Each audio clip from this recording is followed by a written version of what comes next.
important for Betty. They use this with great picks in that mid game as well. And when you look towards Rogue Warrior's composition with things like the LeBlanc and the Ashe, the Leona, if you are ever separated as TT... I would love to be 50 and talk about League of Legends. Can you imagine the meta then? There'll be a turret. There'll be a champion that's a turret and takes down, you know, sits in dead turrets, and then champions can't walk near it. That'll be the gameplay. I just don't want to see what crazy stuff Circle ET has come out already. Burning that flash onto Chocho means that they can now take this dragon and continue to put pressure elsewhere on the map. Really good start here for T1. Just had to walk through brush and 3 people up on the top side to catch him. So that's how Xiaopeng got ahead, and even now it's going to turn into a 3v3. Here's Xiao Hao, but maybe a bit too late for Sandy, who flashes in. There's the teleport as well. Betty not getting hit. It's Chocho, but Xiaopeng sacrificing his life to give over to the Lee Sin while the TP enables Forge to move forward. Betty gets the slow. They have to hit Sandy as the flash comes forward. The 80 carry survives, but the Frozen Thrall's at the ready. Betty can't hit him. And now with the splash coming out, it's a double over to Yeah. So wrong for Rogue Warriors, but so right as TT get 4. And now that they have the gold lead here, Dagda, even if it's only a little bit, they've got the items coming online.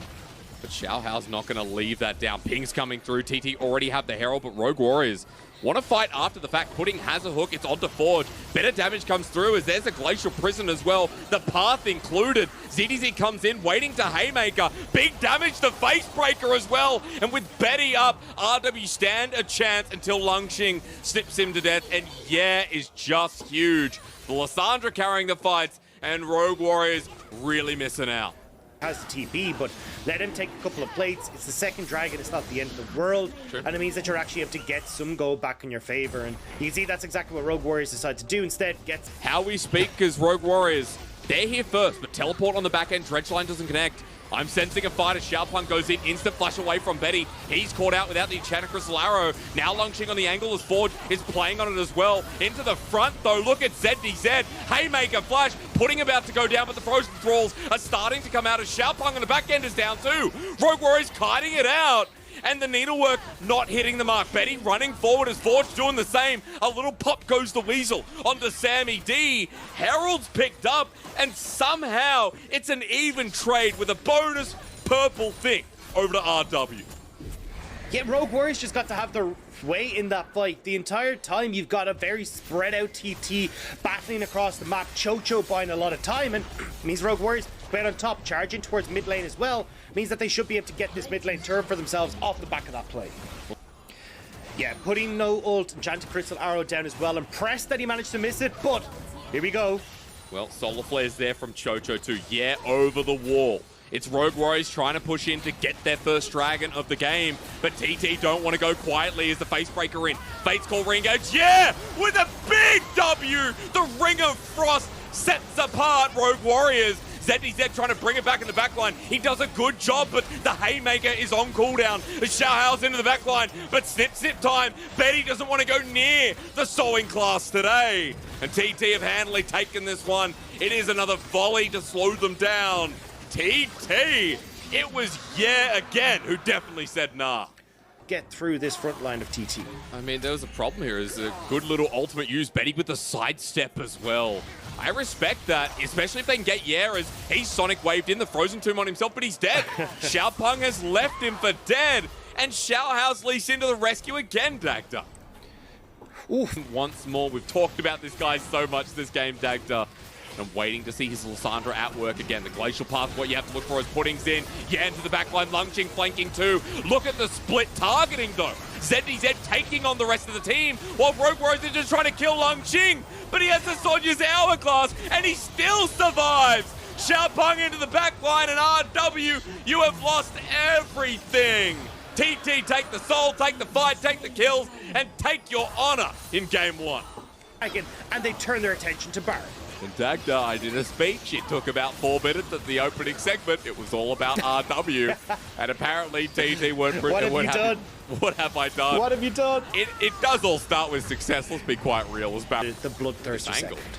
Found Sam D. Half HP. Forge off of the wing. TP has been committed.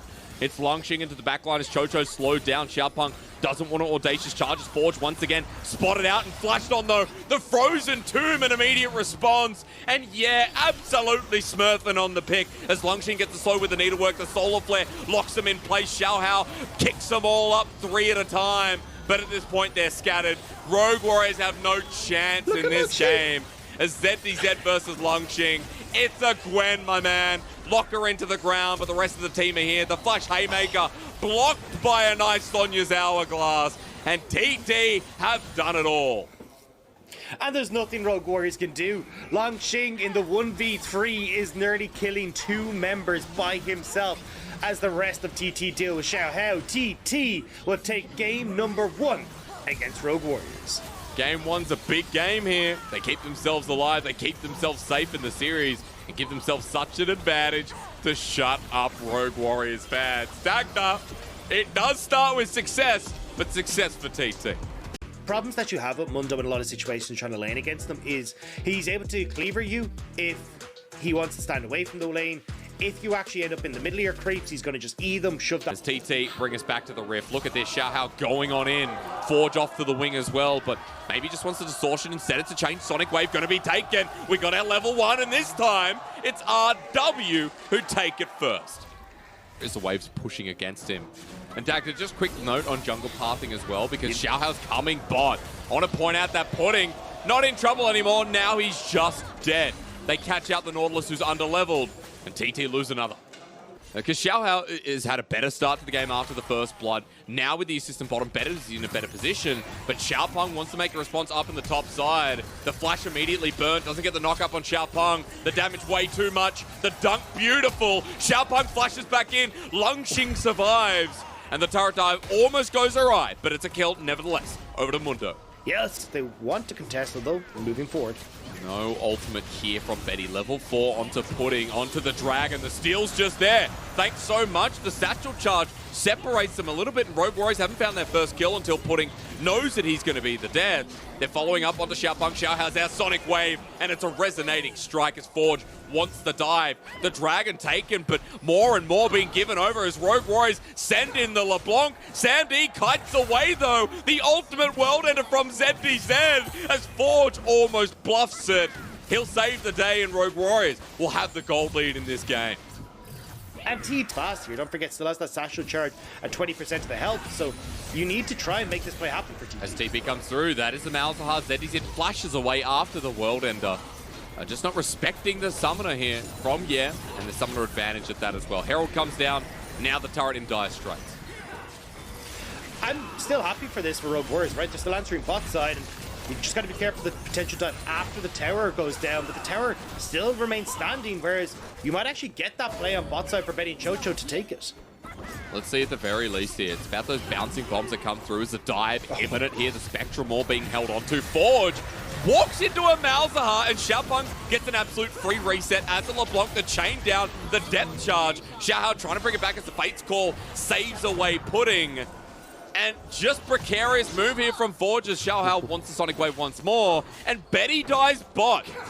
What the hell is going on? Betty actually ends up going down. I'm assuming this is the replay bot side. Yeah, I was looking and like, a few of those bone saws are landing. There you get that E as well. Just shot. Flash kill coming through from Longxing, and nice job from Longxing to actually turn that around. Even gets the flash from Chocho as well. Yeah. Having a massive impact, but He if you're just going to give him a freebie like that. And now wants to give it right back at the flash with the double change. About to burn down, but Forge in his own trouble. The distortion away. Xiaopeng matches the flash and gets a reset. Now he'll have a chain available, and the damage to follow through as a Heartbreaker taken over. Xiaohao flashes for the kick though. Takes the journey on his birthday, and the surprise could be none the wiser. He'll die himself, and sometimes you have too much fun at your party as Longxing teleports in. Guys, enough of this. 20 seconds, and Chocho's walking in. Pudding as well has been setting up for the dredge lines. TT feeling confident here, going to walk on in. Dredge line connects onto ZDZ. Means Pudding's a bit too far forward, but Fate's Call brings him back. That means that ulti's not going to be available. 4 out of 5 of the ultimates are, though, for TT, as Dragon now lives. As over the wall, Forge into Longxing. The Rogue Warriors, the Malefic Vision set up there. The Nether Grasp Rogue Warriors walk in, but they're happy to, but it's reset city now for Xiaopeng, while ZDZ gets the backline. Both AD carries now under fire, but Betty's the one who's still alive, and Lungxing into the middle of it, not tanky enough at this point in the game. He's dunked down, he's reduced to nothing, and Rogue Warriors take a 4-for-3 trade, or 2. And that was exactly how Rogue Warriors wanted to try and play that fight. They get onto the backline, they bypass the Mundo, and it means that there's just no damage left, no matter how long Lungxing lives. That's slightly less of a cooldown too. And things looking good here for game number 2 for this team, who now have a 2k gold lead. Stretch line, okay. Do they want to do this though? TP's on in. Betty with the depth charge to the back end, but the Mega Inferno Bomb gets some value onto footing while ZDZ is frontlining, but they've lost their Lee Sin. They're in a bit of trouble. Trades are coming through and ZDZ is healing up, and Lungxing now separated from the team. And somehow, some way, it's an even trade with TT backing off. Yeah, better fight for TT, although, yeah. He's going to be caught down, and there's a lot of follow-up here, but Chocho doesn't have the Solar Flare, doesn't want to commit the flash. But because jungler's down, it means no Baron. They can burst out Sam D, and yeah.